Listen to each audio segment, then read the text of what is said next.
Dear students, आइए food and nutrition का जो लास्ट ईयर का पेपर था वो डिस्कस करते हैं, क्योंकि बहुत सारे क्वेश्चंस जो होते हैं वो रिपीट भी हो जाते हैं और ये इम्पॉर्टेंट क्वेश्चन ही हैं जो पेपर में आए हुए हैं। तो आप सभी ध्यान से सुन लीजिए। फर्स्ट क्वेश्चन है, संतुलित आहार को प्रभावित करने वाले कारक हैं जलवायु और मौसम, शारीरिक क्रियाशीलता, स्वास्थ्य, उपरोक्त सभी। तो इसका आंसर होगा उपरोक्त सभी, क्योंकि संतुलित आहार को जलवायु और मौसम भी प्रभावित करते हैं, हमारी क्रियाशीलता भी और हमारा स्वास्थ्य भी। निम्नलिखित कथनों पर विचार कीजिए। चेहरा गोल व चंद्रमा की आकृति का होना, बालों का रंग भूरा होना व जल्दी टूटना, आँखों का सूज जाना, त्वचा जली हुई प्रतीत होना, उपरोक्त लक्षण किस बीमारी के हैं? ऑप्शन है बेरी-बेरी, क्वाशरकोर, रिकेट्स और घेंघा। तो मैं बता दूं, इसका आंसर है क्वाशरकोर। जो मून फेस होता है, मैंने आप लोगों को बताया भी हुआ है कि जो हमारा कुपोषण होता है वो दो टाइप का होता है, मरासमस और क्वाशरकर। जो मरासमस होता है उसमें मंकी फेस मतलब कि बंदर के जैसा मुंह होता है, चेहरा हो जाता है, और जो क्वाशरकर होता है उसमें मून फेस मतलब चंद्रमा की तरह गोल आकृति का फेस हो जाता है, क्योंकि स्वेलिंग आई हुई होती है। तो इसी वजह से इस क्वेश्चन को पहचानने का सबसे अच्छा तरीका है कि मून फेस हमारा क्वाशरकर में होता है। थर्ड क्वेश्चन है, यह कुपोषण का लक्षण नहीं है। कुपोषण का लक्षण इसमें से क्या नहीं है? चमकदार व चिकने बाल, अस्वस्थ शरीर, ढीली मांसपेशियां, दबा हुआ वक्ष स्थल। तो इसका आंसर ए है, ए चमकदार व चिकने बाल। जो कुपोषित व्यक्ति होता है उसके बाल चमकदार नहीं होते और चिकने नहीं होते हैं। आहार नियोजन के समय निम्न में से किस बात का ध्यान रखना चाहिए? सदस्यों की शारीरिक स्थिति, पाक प्रणालियाँ, जलवायु, उपरोक्त सभी। तो इसका आंसर उपरोक्त सभी होगा। फिफ्थ क्वेश्चन है, यह आहार नियोजन का सिद्धांत नहीं है। आहार नियोजन का सिद्धांत नहीं है। पर्याप्तता, विभिन्नता, रंग पर विचार, तृप्ति मूल्य के परीक्षण की कोई आवश्यकता नहीं है।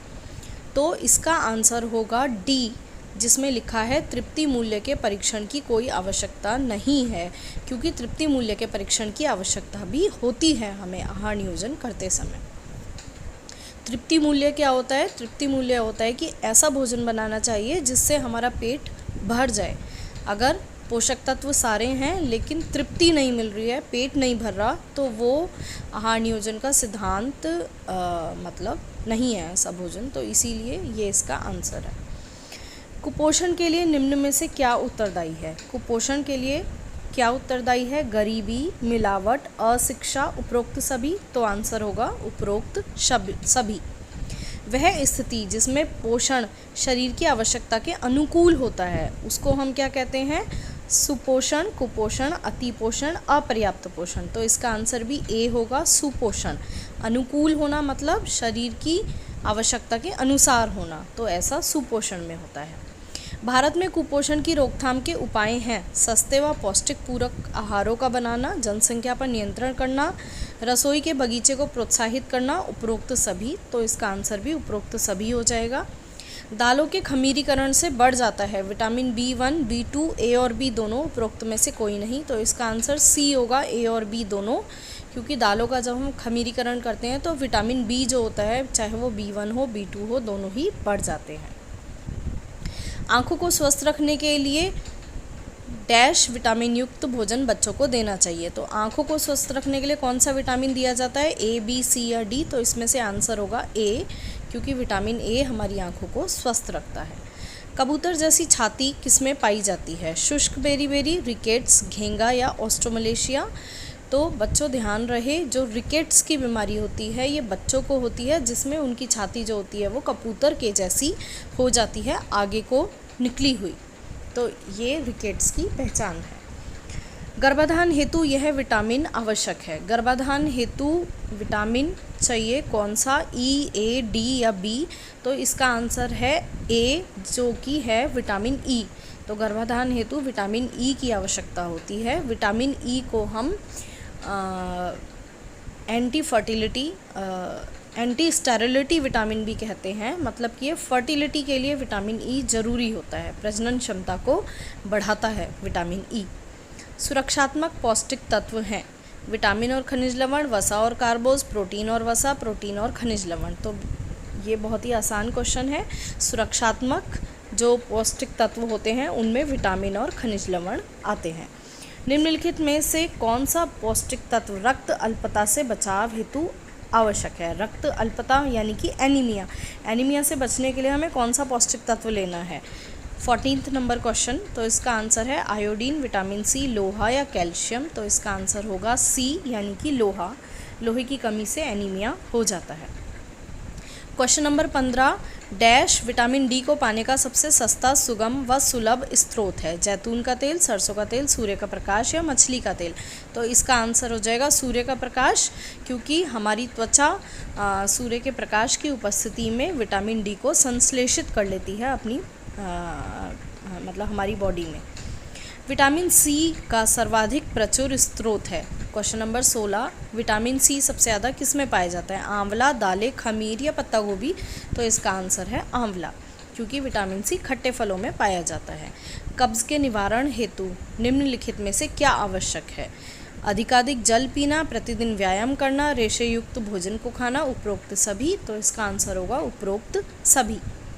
माता के दूध के लाभ हैं? सदैव तैयार, पौष्टिक एवं स्वास्थ्यवर्धक, एंटीऑक्सीडेंट व प्रतिरोधक गुणों से भरपूर, उपरोक्त सभी? तो माता के दूध के लाभ में भी उपरोक्त सभी यानी कि डी होगा, क्योंकि उसमें एंटीऑक्सीडेंट्स भी होते हैं, स्वास्थ्यवर्धक भी होता है और सदैव तैयार भी होता है। क्वेश्चन नंबर 19, मधुमेह रोग के लक्षण क्या हैं? मधुमेह यानी कि डायबिटीज़, डायबिटीज़ के लक्षण क्या हैं? ए, अत्यधिक भूख लगना, बी, अत्यधिक प्यास लगना, सी, बहुमूत्रता, डी, उपरोक्त सभी? तो इसका आंसर होगा उपरोक्त सभी, क्योंकि जो डायबिटीज़ होती है उसमें ये सारे लक्षण प्रेजेंट होते हैं। क्वेश्चन नंबर 20, डायरिया में ओआरएस के अतिरिक्त कौन से तरल आहार को दिया जा सकता है? डायरिया यानी कि जो लूज मोशंस होते हैं उसमें ओआरएस का घोल दिया जाता है, उसके साथ साथ हम क्या दे सकते हैं? जौ का पानी, दाल का पानी, मट्ठा, उपरोक्त सभी? तो इसका आंसर होगा उपरोक्त सभी, क्योंकि डायरिया में हम मट्ठा भी दे सकते हैं, दाल का पानी भी दे सकते हैं और जौ का पानी भी दे सकते हैं। अतिसार से प्रभावित रोगियों के लिए क्या उचित आहार है? अतिसार यानी कि डायरिया के रोगियों को क्या देना चाहिए? दलिया, फलों का रस, फास्ट फूड या तला हुआ भोजन? तो इसका आंसर होगा दलिया, क्योंकि फलों का रस, फास्ट फूड और तला हुआ भोजन अतिसार के रोगियों को नहीं दिया जाता।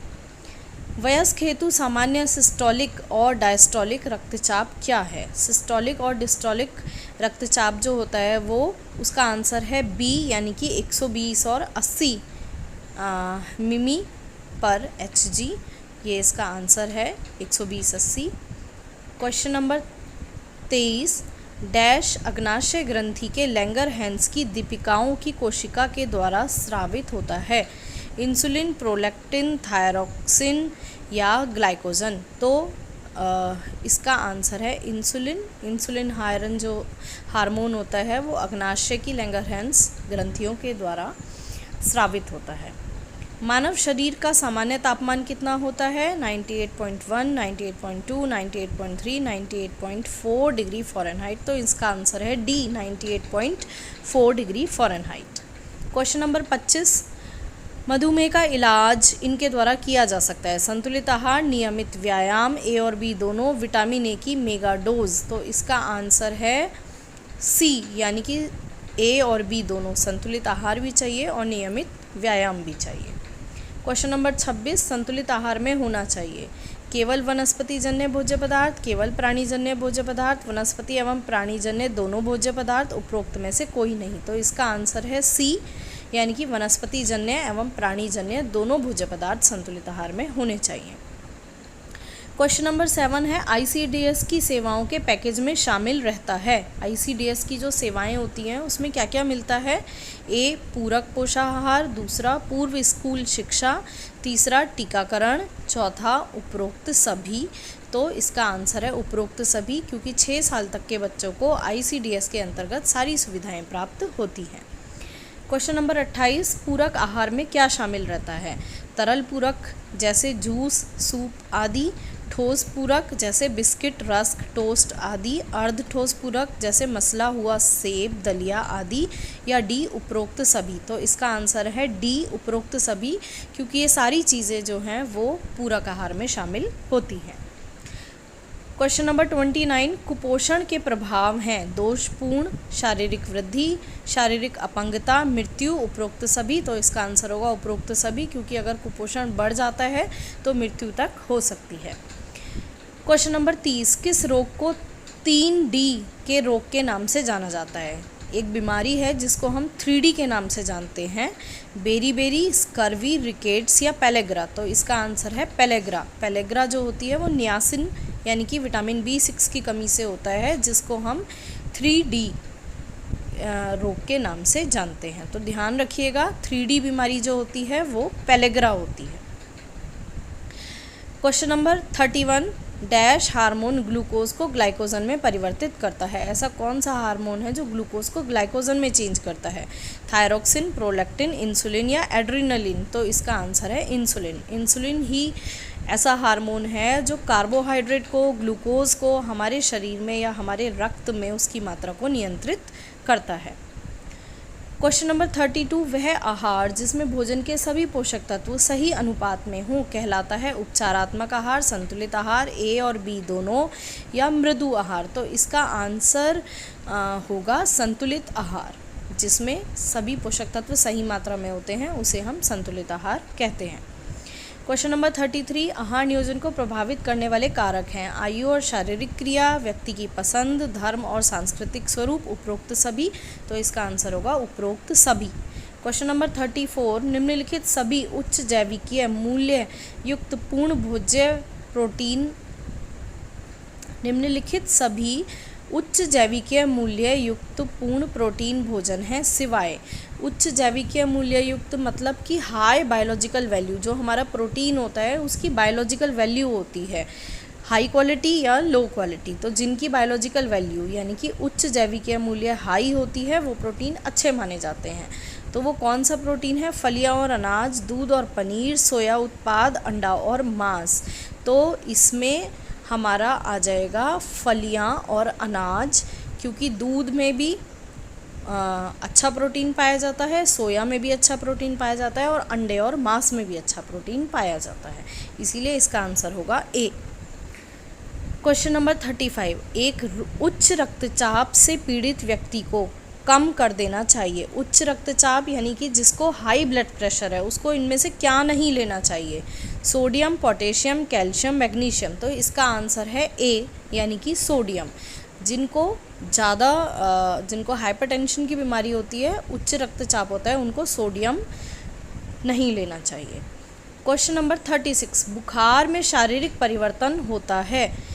क्या शारीरिक परिवर्तन होता है? श्वसन दर में वृद्धि, प्रोटीन चयापचय में वृद्धि, अधिक पसीना निकलना, उपरोक्त सभी। तो इसका आंसर है उपरोक्त सभी, क्योंकि बुखार में ये सारी ही चीज़ें होती हैं। क्वेश्चन नंबर 37, बुखार के दौरान प्रस्तावित आहार है, मतलब बुखार के दौरान हमें कैसा आहार लेना चाहिए? उच्च प्रोटीन युक्त, उच्च कैलोरी युक्त, ए और बी दोनों, उपरोक्त में से कोई नहीं। तो इसका आंसर होगा सी, यानी कि हमें ज़्यादा प्रोटीन भी और ज़्यादा ऊर्जा भी बुखार के दौरान चाहिए। क्वेश्चन नंबर 38, रिकेट्स उन बच्चों में होता है जिनको पर्याप्त नहीं मिल पाता, यानी कि इस क्वेश्चन का अर्थ है कि रिकेट्स कौन से विटामिन की कमी से होता है? विटामिन ए, डी, बी या सी? तो इसका आंसर है बी यानी कि विटामिन डी। तो ध्यान रखिएगा, विटामिन डी की कमी से बच्चों में रिकेट्स नामक रोग होता है। क्वेश्चन नंबर 39, 6 माह की आयु तक नवजात व छोटे शिशुओं के लिए आदर्श भोजन है? माँ का दूध, सोया दूध, गाय का दूध या फॉर्मूला दूध? इसका आंसर है माँ का दूध। बच्चों ध्यान रखिएगा, 6 माह तक केवल और केवल माँ का दूध बच्चों के लिए आदर्श होता है। क्वेश्चन नंबर 40, प्रोटीन ऊर्जा कुपोषण द्वारा निम्नलिखित में से कौन सा रोग होता है? प्रोटीन ऊर्जा कुपोषण यानी कि प्रोटीन एनर्जी माल न्यूट्रिशन जो होता है, इसकी वजह से कौन सा रोग होता है? घेंघा, तपेदिक, ए और बी दोनों या मरासमस? तो इसका आंसर है मरासमस, क्योंकि मरासमस जो है वो प्रोटीन और ऊर्जा के कुपोषण की वजह से होता है। क्वेश्चन नंबर 41, कौन सा व्यक्ति समूह प्रोटीन कैलोरी कुपोषण द्वारा सर्वाधिक प्रभावित होता है? यानी कि किसको प्रोटीन और कैलोरी कुपोषण जो होता है वो कौन सी उम्र में सबसे ज़्यादा होता है? ए शिशु और बच्चे, बी वयस्क, सी बेघर, डी अधिक बाहर या मोटापे वाले व्यक्ति। तो इसका आंसर होगा ए शिशु और बच्चे। बच्चों को प्रोटीन एनर्जी मालन्यूट्रिशन या कुपोषण सबसे ज़्यादा होता है। गाजर इसकी प्राप्ति का एक सस्ता, सुलभ और सुगम स्रोत है। यानी कि गाजर यदि हम खाते हैं तो हमें किस चीज़ की प्राप्ति होती है? Vitamin A, vitamin B, vitamin C या विटामिन डी। तो इसका आंसर होगा विटामिन ए। क्वेश्चन नंबर 43, खट्टे फल डैश का उत्तम स्रोत है। यानी कि खट्टे फलों में क्या पाया जाता है? Calcium, calorie, vitamin B, vitamin C. तो इसका आंसर होगा विटामिन सी। ध्यान रखिएगा, खट्टे फलों में विटामिन सी पाया जाता है। निम्नलिखित में से कौन सा पोषक तत्व नहीं है लेकिन हमारे शरीर के हेतु आवश्यक है? इनमें से कोई एक ऐसी चीज़ जो पोषक तत्व नहीं है लेकिन आवश्यक है। खनिज तत्व, वसा, प्रोटीन या रेशा। तो इसका आंसर है रेशा। रेशा पोषक तत्व नहीं है क्योंकि ये हमारे शरीर में जाके पचता नहीं है लेकिन हमारे पाचन तंत्र को मजबूत बनाता है। क्वेश्चन नंबर 45, फल और सब्जियां आमतौर पर डैश की प्राप्ति का अच्छा स्रोत माने जाते हैं। फल और सब्जियों से हमें क्या मिलता है? वसा और तेल, विटामिन और खनिज लवण, प्रोटीन या कार्बोहाइड्रेट। तो इसका आंसर है बी विटामिन और खनिज लवण। यानी कि फल और सब्जियों में विटामिन और खनिज लवण पाए जाते हैं। क्वेश्चन नंबर 46, निम्नलिखित में से कौन सी भोज्य सामग्री आहार्य रेशा प्रदान करती है? तो आहार्य रेशा हमें किससे प्राप्त होता है? संपूर्ण अनाज, दालें और फलियां, फल और सब्जियां, उपरोक्त सभी। इसका आंसर है उपरोक्त सभी क्योंकि इन सभी से हमें रेशे की प्राप्ति होती है। क्वेश्चन नंबर 47, आहार में विभिन्नता इनके द्वारा लाई जा सकती है। पाक प्रणाली को परिवर्तित करके, फल और सब्जियों को विभिन्न आकारों में काटकर, ए और बी दोनों, उपरोक्त में से कोई नहीं। तो आहार में विभिन्नता लाने का आंसर है पाक प्रणाली को परिवर्तित करके, यानी कि ए। शिशुओं में प्रोटीन की कमी से हो जाता है। क्वाशरकर, मरासमस, मोटापा या रक्त अल्पता। प्रोटीन की कमी से कौन सा रोग होता है? क्वाशरकर, मरासमस, मोटापा या रक्त अल्पता। तो अभी अभी हमने पढ़ा मरासमस, जो कि एनर्जी और प्रोटीन दोनों की कमी से हो जाता है। न्यून पोषण में शामिल है। जब पोषण कम होता है तो क्या होता है? स्टंटिंग, वास्टिंग, न्यून भार, उपरोक्त सभी। तो इसका आंसर है उपरोक्त सभी। यानी कि लंबाई भी कम हो जाती है, भार भी कम हो जाता है और आयु के अनुसार भी कम भार हो जाता है। तो इसीलिए न्यून पोषण में ये सभी शामिल होते हैं। क्वेश्चन नंबर 50, माँ का दूध बनाने में कौन सा हार्मोन उत्तरदायी है? इंसुलिन, ईस्ट्रोजन, प्रोलैक्टिन या थायरॉक्सिन। तो इसका आंसर है ईस्ट्रोजन। ईस्ट्रोजन जो हार्मोन होता है वो माँ का दूध बनाने में हेल्प करता है। उच्च रक्तचाप आपको निम्न में से किस खतरों में डाल देता है? क्वेश्चन नंबर 51, उच्च रक्तचाप से क्या क्या खतरे होते हैं? आघात, वृक्क रोग, हृदय रोग या उपरोक्त सभी। इसका आंसर है उपरोक्त सभी। आघात मतलब कि डैमेज हो जाता है, वृक्क रोग मतलब कि किडनी की बीमारी, हृदय रोग यानी कि हार्ट डिजीज़, ये सभी उच्च रक्तचाप के कारण हो जाती है। क्वेश्चन नंबर 52, उच्च रक्तचाप की रोकथाम अथवा नियंत्रण आप किस प्रकार कर सकते हैं? तले हुए भोजन को कम करके, अपने आहार में नमक को घटाना, नियमित व्यायाम या उपरोक्त सभी। तो इसका आंसर है उपरोक्त सभी। क्वेश्चन नंबर 57, केंद्रीय आहार तकनीकी अनुसंधान संस्थान CFTRI भारत में कहाँ स्थित है? मैसूर, पटना, दिल्ली या कोलकाता। तो जो CFTRI है वो मैसूर में है। तो इसका आंसर होगा ए। निम्नलिखित में से कौन से ICDS के लाभार्थी नहीं हैं? ICDS के लाभार्थी BPL परिवारों के 3 से 6 वर्ष तक के बच्चे, BPL वाली गर्भवती महिलाएं, BPL वाले किशोर लड़के, BPL वाली धात्री मात्राएं। तो इसका आंसर होगा सी, यानी कि BPL वाले किशोर लड़के, क्योंकि जो ICDS है वो किशोरों के लिए नहीं है, बाकी इनमें से सभी के लिए है। क्वेश्चन नंबर 59, पोषक तत्वों के कार्य हैं। शरीर का निर्माण एवं ऊर्जा प्रदान करना, शरीर की सुरक्षा संबंधी कार्य, ए और बी दोनों। तो इसका आंसर होगा ए और बी दोनों। क्वेश्चन नंबर 60, विश्व स्वास्थ्य दिवस कब मनाया जाता है? 7 अप्रैल, 7 जून, 8 अप्रैल, 21 जून। तो इसका आंसर है 7 अप्रैल को विश्व स्वास्थ्य दिवस मनाया जाता है। क्वेश्चन नंबर 61, 1 ग्राम वसा से प्राप्त होती है 4 kilo calorie, 4.5 kilo calorie, 9 kilo calorie, उपरोक्त में से कोई नहीं। इसका आंसर है सी, यानी कि 1 ग्राम वसा से हमें 9 किलो कैलोरी प्राप्त होती है। क्वेश्चन नंबर 62, स्त्रियों के प्रति 100 मिली रक्त में हीमोग्लोबिन का सामान्य स्तर है 13 से 15, 10 से 12, 8 से 10 या 7 से 9। इसका आंसर है बी, 10 से 12 ग्राम। वृद्धावस्था में कैल्शियम की कमी से हो जाता है ऑस्टियोपोरोसिस, ऑस्टियोमलेशिया, ए और बी दोनों, या रिकेट्स। तो इसका आंसर है सी, ए और बी दोनों, यानी कि ऑस्टियोपोरोसिस भी हो जाता है और ऑस्टियोमलेशिया भी हो जाता है। राष्ट्रीय पोषण संस्थान यानी कि नेशनल न्यूट्रिशन इंस्टीट्यूशन, ये कहाँ पे है? निन, मैसूर, हैदराबाद, बेंगलुरु या दिल्ली। तो इसका आंसर है बी, हैदराबाद, यानी कि निन हमारा हैदराबाद में और CFTRI मैसूर में है। क्वेश्चन नंबर 65, व्यवहारिक पोषाहार कार्यक्रम निम्नलिखित में से किस राज्य में प्रारंभ हुआ था? जो व्यवहारिक अप्लाइड न्यूट्रिशन प्रोग्राम है वो सर्वप्रथम कौन से राज्य में प्रारंभ हुआ? उड़ीसा, राजस्थान, गुजरात या तमिलनाडु। तो ये हुआ था तमिलनाडु में प्रारंभ। डैश एक आदर्श तथा संपूर्ण आहार है? फल, सब्जियां, दूध या अनाज। तो इसका आंसर है दूध। दूध को एक संपूर्ण आहार कहा जाता है। क्वेश्चन नंबर 67, स्वास्थ्य वह स्थिति है जिसमें पूर्ण शारीरिक, मानसिक और सामाजिक रूप से स्वस्थ होना, रोगों की अनुपस्थिति, ए और बी दोनों, उपरोक्त में से कोई नहीं। तो इसका आंसर होगा सी, यानी ए और बी दोनों। शारीरिक, मानसिक और सामाजिक रूप से स्वस्थ होना भी जरूरी है और रोगों की अनुपस्थिति होना भी जरूरी है। क्वेश्चन नंबर 68, गर्भावस्था के समय वजन में कमी से हो जाता है? मरे हुए बच्चे का जन्म, अपरिपक्व शिशु का जन्म, गर्भपात, उपरोक्त सभी। तो इसका आंसर होगा उपरोक्त सभी। क्वेश्चन नंबर 69, दांतों और हड्डियों की मजबूती के लिए ये आवश्यक है? कैल्शियम, फास्फोरस, ए और बी दोनों, उपरोक्त में से कोई नहीं। तो इसका आंसर है सी, यानी कि कैल्शियम और फास्फोरस दोनों ही हमें दांतों और हड्डी की मजबूती के लिए चाहिए होते हैं। वीनिंग का मतलब होता है शिशु का दूध छुड़ाना की प्रक्रिया में शामिल है। स्तनपान को बंद करना, पूरक आहार शिशुओं को खिलाना, ए और बी दोनों, उपरोक्त में से कोई नहीं। तो इसका आंसर होगा सी, यानी कि ए और बी दोनों। स्तनपान को धीरे धीरे बंद किया जाता है और शिशुओं को पूरक आहार भी खिलाया जाता है।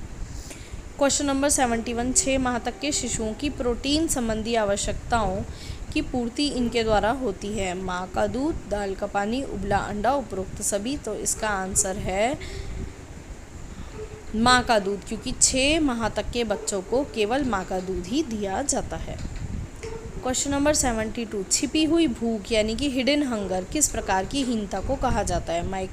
माइक्रो पोषक तत्वों की हीनता, मैक्रो पोषक तत्वों की हीनता, ए और बी दोनों, उपरोक्त में से कोई नहीं। इसका आंसर है ए, माइक्रो पोषक तत्वों की हीनता। माइक्रो पोषक तत्व यानी कि विटामिन और खनिज लवण, इनकी कमी के कारण हिडन हंगर, छुपी हुई भूख होती है।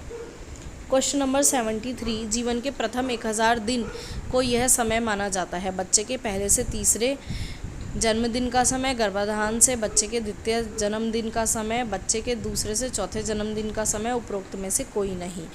तो इसका यानी कि गर्भाधान से लेके बच्चे के द्वितीय जन्मदिन का समय, यानी कि 9 माह गर्भाधान के और बाकी 2 साल, ये मिलाकर हमारे 1000 दिन हो जाते हैं। प्रथम 1000 दिन बच्चे के लिए इसलिए महत्वपूर्ण है: मस्तिष्क विकास, शारीरिक विकास, प्रतिरक्षा तंत्र में महत्वपूर्ण वृद्धि, उपरोक्त सभी। तो इसका आंसर है उपरोक्त सभी, क्योंकि शुरू के 1000 दिन में मस्तिष्क का विकास भी होता है, शारीरिक विकास भी होता है और हमारी इम्यूनिटी जो होती है उसमें भी वृद्धि होती है। क्वेश्चन नंबर 75, केवल कोलेस्ट्रॉम और माँ का दूध पिलाना कहा जाता है? फॉर्मूला फीडिंग, पूरक आहार, अनन्य स्तनपान, उपरोक्त में से कोई नहीं। तो इसका आंसर है सी, यानी कि अनन्य स्तनपान। तो माँ का दूध पिलाने को अनन्य स्तनपान भी कहा जाता है। क्वेश्चन नंबर 76, 6 माह से 2 वर्ष तक की आयु के लिए सर्वोत्तम पूरक आहार है? उबला अंडा, बारीक दला दलिया, सूजी की खीर, उपरोक्त सभी। इसका आंसर है उपरोक्त सभी, क्योंकि तीनों ही चीज़ें सर्वोत्तम पूरक आहार होती हैं। स्तनपान करने वाले बच्चे इनमें से बहुत कम प्रभावित होते हैं: डायरिया, न्यूमोनिया, कान के संक्रमण, उपरोक्त सभी। इसका आंसर है उपरोक्त सभी। जो बच्चे स्तनपान करते हैं उन्हें ये तीनों बीमारियां कम से कम होती हैं। एक गर्भवती महिला को व्यायाम कैसे प्रभावित करता है? मांसपेशियों को मजबूती प्रदान करना, थकान को कम करना, तनाव को कम करना, उपरोक्त सभी। इसका आंसर है उपरोक्त सभी, क्योंकि गर्भवती महिला को प्रतिदिन व्यायाम करना चाहिए। क्वेश्चन नंबर 79, गर्भावस्था के दौरान निम्नलिखित में से किस स्थिति में तुरंत चिकित्सीय सहायता की आवश्यकता होती है? योनि से खून बहना, भ्रूण की गतिशीलता में कमी, पेशाब के समय दर्द या जलन, उपरोक्त सभी। तो इसका आंसर है उपरोक्त सभी। यदि कोई भी स्थिति पैदा हो तो तुरंत ही चिकित्सक से सलाह लेनी चाहिए। क्वेश्चन नंबर 80, गर्भावस्था के खतरों की संभावनाओं को निम्नलिखित में से किसके द्वारा कम किया जा सकता है? डॉक्टर, परामर्श में निरंतर, स्वस्थ जीवनचर्या को बनाए रखना, नशीली चीज़ों जैसे धूम्रपान, अल्कोहल और ड्रग्स से दूर रहना, उपरोक्त सभी। तो इसका आंसर है उपरोक्त सभी। राष्ट्रीय पोषण मिशन इनके लिए प्रारंभ किया गया था। 0 से 6 वर्ष तक के बच्चे, गर्भवती एवं धात्री महिलाएं, ए और बी दोनों, उपरोक्त में से कोई नहीं। इसका आंसर होगा सी, यानी कि ए और बी दोनों। क्वेश्चन नंबर 86, प्रतिरक्षा वर्धक उपायों में शामिल है पौष्टिक भोजन खाना, अच्छी नींद लेना, उचित व्यायाम, उपरोक्त सभी। इसका आंसर होगा उपरोक्त सभी। प्रतिरक्षा मतलब कि इम्यूनिटी को जो बढ़ाते हैं वो ये सभी चीज़ें हैं। दुर्बल प्रतिरक्षा के लक्षण हैं, यानी कि पुअर इम्यूनिटी के लक्षण हैं, पूरे समय थके रहना, बार बार बीमार पड़ना, एलर्जी की शिकायतें, उपरोक्त सभी। तो इसका आंसर है उपरोक्त सभी। क्वेश्चन नंबर 88, निम्नलिखित में से कौन सा भोजन कोरोना वायरस के प्रति प्रतिरक्षा को बढ़ाता है? लहसुन, बेसल पत्तियां, काला जीरा, बीज जैसे पटसन, कद्दू और खरबूजे के बीज, प्रोबायोटिक जैसे योगर्ट और खमीरीकृत भोजन, या उपरोक्त सभी। तो इसका आंसर है उपरोक्त सभी, क्योंकि कोरोना से बचाव के लिए सारे ही भोजन उपयोगी होते हैं। क्वेश्चन नंबर 89, यह विटामिन आपकी प्रतिरक्षा प्रणाली को तेज़ी से बढ़ाता है, इसमें शक्तिशाली एंटीऑक्सीडेंट है। विटामिन ए, बी, सी या डी? तो इसका आंसर है विटामिन सी। विटामिन सी हमारे शरीर में एंटीऑक्सीडेंट का कार्य भी करता है। क्वेश्चन नंबर 90, सब्जियां जो विटामिन सी का सर्वोत्तम स्रोत हैं उसमें शामिल है ब्रोकली व सूरजमुखी, हरी व लाल मिर्च, टमाटर, या उपरोक्त सभी? तो इसका आंसर है हरी व लाल मिर्च, क्योंकि हरी मिर्च में बहुत ज़्यादा विटामिन सी होता है, लेकिन वैसे देखा जाए तो ब्रोकली, हरी व लाल मिर्च और टमाटर तीनों में ही विटामिन सी पाया जाता है, लेकिन जो उत्तम स्रोत है वो हरी व लाल मिर्च ही है। निम्नलिखित में से कौन से भोज्य पदार्थ जंतु प्रोटीन के अच्छे स्रोत हैं? दूध, अंडा, पनीर, उपरोक्त सभी? इसका आंसर है उपरोक्त सभी, क्योंकि तीनों चीज़ें प्रोटीन का अच्छा स्रोत है। क्वेश्चन नंबर 92, निम्नलिखित में से कौन सा पानी में घुलनशील विटामिन है और इसको प्रतिदिन लेना चाहिए? विटामिन ए, सी, डी या के? इसका आंसर है विटामिन सी, क्योंकि विटामिन सी जल में घुलनशील होता है। क्वेश्चन नंबर 93, सब्जियों को छीलकर धोने से यह विटामिन नष्ट हो जाता है। ए, डी, सी, ए, ई, सी या डी? तो इसका आंसर है विटामिन सी, क्योंकि विटामिन सी जल में घुलनशील होता है, इसलिए जब सब्जियां धोते हैं तो ये नष्ट हो सकता है। संक्रामक रोग हैं हवा में फैलने वाले, जल से फैलने वाले, संपर्क से फैलने वाले, उपरोक्त सभी से फैलने वाले? इसका आंसर है उपरोक्त सभी से फैलने वाले, क्योंकि हवा, जल और संपर्क तीनों से ही संक्रामक रोग फैल जाते हैं। यह रोग मक्खियों के द्वारा फैलता है। क्वेश्चन नंबर 95, हैजा, मलेरिया, प्लेग या रेबीज़? तो इसका आंसर है हैजा। हैजा मक्खियों के द्वारा फैलता है।